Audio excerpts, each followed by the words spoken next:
नमस्कार, जय श्री राम बंधुओं।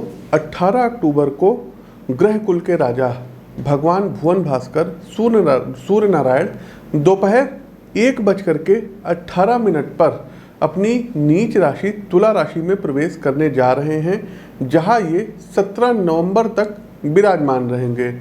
बंधुओं, हमने आपको पहले भी बताया कि तुला राशि में सूर्यदेव नीच के होते हैं, अतः इनके शुभ प्रभावों में कुछ कमी देखने को भी मिलेगी। इस कार्यक्रम के माध्यम से हम आपको विस्तार के साथ बताएंगे कि सूर्य गोचर का आपके जीवन पर क्या प्रभाव पड़ेगा।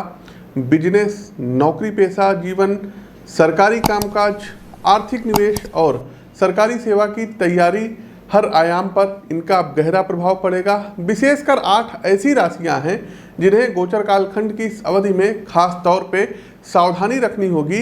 जो उपाय आपको इस कार्यक्रम में बताए जाएं उन्हें ठीक तरीके से करते चलिएगा, अन्यथा इस अवधि में चुनौतियां आप पर कहीं ना कहीं भारी पड़ सकती हैं। उपाय सबसे अंत में बताएंगे, इसलिए उपायों को जरूर करिएगा।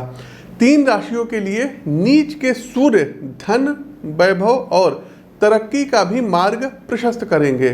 तो चलिए बिना किसी देरी के क्रमवार जानते हैं कि मेष से लेकर के मीन राशि अर्थात प्रत्येक राशि के लिए सूर्य का गोचर क्या कुछ लेकर के आया है। आपकी जानकारी के लिए बता दें कि प्रस्तुत गोचर आपकी चंद्र राशि व आपकी नाम राशि दोनों पर संयुक्त रूप से आधारित है। इसके अलावा साथियों, कोई भी उपाय करने से पहले हमारी एक व्यक्तिगत सलाह है कि आप किसी भी एस्ट्रोलॉजर से अपनी पत्रिका का विश्लेषण जरूर करा करके मार्गदर्शन प्राप्त करके तब उपायों को करेंगे तो ज़्यादा बेनिफिट होगा, क्योंकि आपका जन्म जब हुआ होगा तो उसकी डेट ऑफ बर्थ, टाइम और बर्थ प्लेस के आधार पर एक कुंडली का निर्माण किया जाता है। क्योंकि लाखों करोड़ों अरबों लोगों की मेष से लेकर के मीन राशि होती है। साथियों, आपके वास्तविक जीवन में क्या चल रहा है ये आपकी जन्म कुंडली को भली भांति देख करके उसका परीक्षण करने के उपरांत ही कुछ उपाय अच्छे दिए जा सकते हैं। आगे बढ़ने से पहले साथियों, सूर्यदेव नीच के हो रहे हैं तो कुछ प्रिडिक्शंस है। शासन प्रशासन में जो अधिकारीगण हैं या जो है क्लास 1 क्लास 2 ऑफिसर्स हैं, इनको विशेष ध्यान देना होगा, क्योंकि कहीं ना कहीं कुछ ना कुछ इनके साथ गड़बड़ हो सकता है। आपने यदि कुछ गलत किया है तो उसका दंड नीच के सूर्य भी आपको देंगे। पॉलिटिशियंस को इस दौरान बहुत ही ज़्यादा सावधान रहना होगा, क्योंकि कई बड़े पॉलिटिशियंस के जेल जाने के योग अब और प्रबल इधर सूर्यदेव करा देंगे। इसके अलावा साथियों, जिन जिन जगहों पर इलेक्शंस हैं तो वहाँ पर देखिएगा सूर्यदेव नीचस्थ हो चुके हैं, तो दल बदलूपन जो है इधर ज़्यादा होगा। और हमने प्रिडिक्शन पहले ही बता दिया था, मध्य प्रदेश के चुनाव में हमने आपको बताया था कि कांग्रेस कमबैक करेगी, छत्तीसगढ़ में भी कांग्रेस कमबैक करेगी और राजस्थान में कांग्रेस जो है रहेगी। इसके अलावा जो है क्या कहते हैं, तेलंगाना में जो है KCR राव ये फिर से मुख्यमंत्री पद पर सुशोभित होंगे। तो ये हमारी प्रिडिक्शन थी, आप लोग नोट कर लीजिएगा। अपनी कुंडली का विश्लेषण यदि व्यक्तिगत तौर पर हमसे मिल करके करवाना है तो आप लोगों का स्वागत है। लखनऊ में आकर के आप हमसे मिल सकते हैं और अपनी कुंडली का विश्लेषण करवा सकते हैं। इसके अलावा हर महीने हमारा दिल्ली आगमन होता है, तो स्क्रीन के दिए गए नंबरों पर आप लोग देख सकते हैं। दिल्ली में आकर के आप लोग हमसे मिल सकते हैं और अपनी पत्रिका का विश्लेषण करवा सकते हैं। प्रिय साथियों, भूकंप अभी नेपाल में और भारत में भूकंप के झटके महसूस किए गए थे और मंगल जब अस्त हुए थे तो उसमें हमने जो है भविष्यवाणी की थी कि नेपाल में और भारत में भूकंप आएंगे।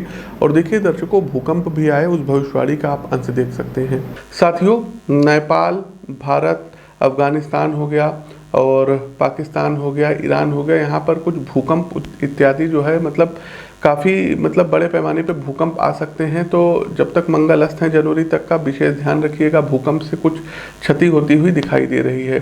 दूसरा साथियों, हमने प्रिडिक्शन की थी, भविष्यवाणी की थी कि सेना के ऊपर कोई संकट आ सकता है। त्रिपुरा में साथियों बादल फटा और 100 से ज़्यादा लोग लापता हो गए और उसमें हमारे कई जवान शहीद हो गए। दूसरा साथियों, अगर देखा जाए तो सीरिया में ड्रोन अटैक हुआ और वहाँ 100 से ज़्यादा सैनिक इनकी जो है मृत्यु हो गई। इस वीडियो का भी अंश आप देख सकते हैं। आर्मी से जुड़े हुए हैं, पैरामिलिट्री से जुड़े हुए हैं, पुलिस से जुड़े हुए हैं, अपने सिक्योरिटी का विशेष ध्यान रखिएगा, रक्तचाप वगैरह की आपको शिकायत ना हो। और आस पड़ोस के मुल्क में जैसे कि अफगानिस्तान हो गया, पाकिस्तान हो गया, ईरान इत्यादि हो गया, यहाँ पर कोई बहुत बड़ा टेररिस्ट अटैक देखने को मिलेगा। काफ़ी लोगों को जो है मतलब जीवन पर संकट आ जाएगा। चलिए अधिक समय ना लेते हुए आगे बढ़ते हैं। हमारी अगली राशि आती है कर्क राशि। कर्क राशि के बंधुओं, सूर्यदेव आपके दूसरे भाव के स्वामी हैं और ये चौथे भाव में गोचर कर रहे हैं। तो सूर्य आपके धन, निजी जीवन एवं प्रोफेशनल लाइफ को देखते हैं और चौथे भाव में गोचर करते हुए स्थिति जो है मतलब इनकी ठीक रहेगी। पेशेवर जीवन के लिए बहुत अच्छी तो नहीं मानी जा सकती, लेकिन इसको बहुत खराब भी नहीं कहेंगे।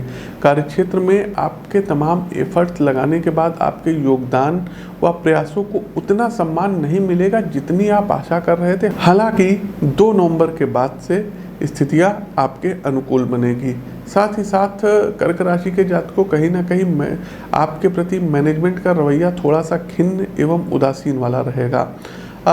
हो सकता है कि नौकरी से आपका मन भर जाए और जहां पर आप कार्यरत हैं वहां से आप अपने त्यागपत्र की जो है मतलब पेशकश कर सकते हैं। विशेष सलाह आपको दूंगा मित्रों, कभी कभी विपरीत स्थितियों के कारण मैदान नहीं छोड़ना चाहिए, बल्कि मजबूती से हालात का सामना करना चाहिए। किसी भी समस्या का यथेष्ट समाधान है, थोड़ा सा सब्र करिएगा, हौसला रखिएगा।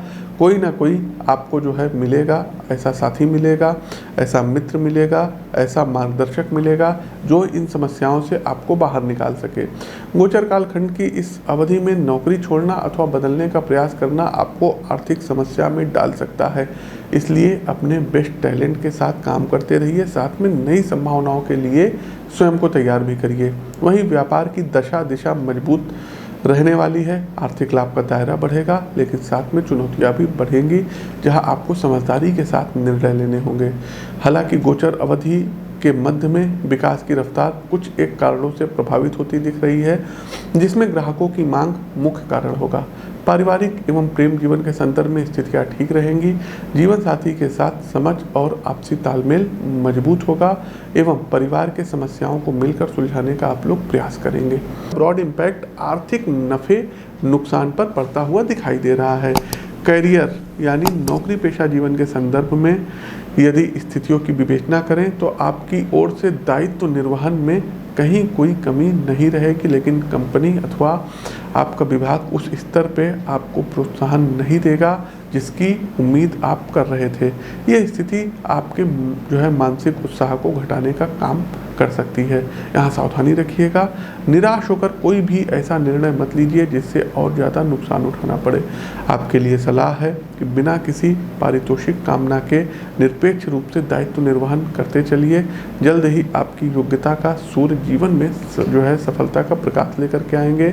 वहीं संबंधों और पारिवारिक जीवन की यदि बात करें तो मित्रों, आवश्यकता से अधिक उम्मीद रिश्तों में कड़वाहट पैदा कर सकती है। ये चीज़ आप भली भांति जान लीजिए। मेरा व्यक्तिगत रूप से मानना है कि परिवार में आप इस बात का हिसाब ना रखिए कि आपको मिला कितना, बल्कि आपने जो है कंट्रीब्यूट क्या किया, इसका ध्यान रखें तो फैमिली लाइफ आपकी स्मूथ चल सकती है। अब आते हैं कार्यक्रम का अंतिम उपाय है, जो है अंतिम पड़ाव है उपाय सेगमेंट का। उपाय क्या करना रहेगा, सभी राशियों के लिए है, सर्वमान्य उपाय है। देखिए, प्रातःकाल जितनी जल्दी उठ सकते हैं उठ जाइए।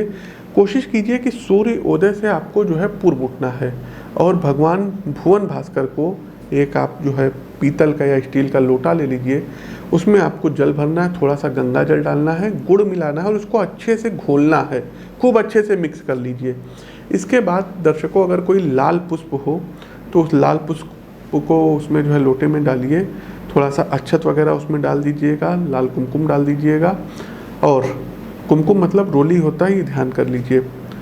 उगते हुए सूर्यदेव को आपको अर्घ देना है।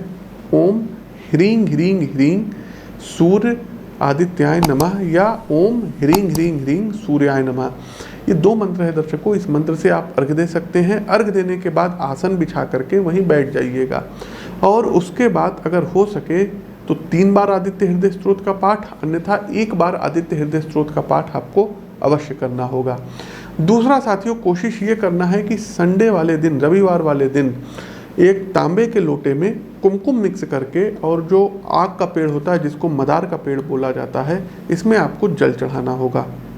अगला एक उपाय है, यदि आपने माणिक्य पहना हो तो इधर 1 माह के लिए माणिक्य उतार दें जब तक सूर्यदेव तुला राशि में रहेंगे।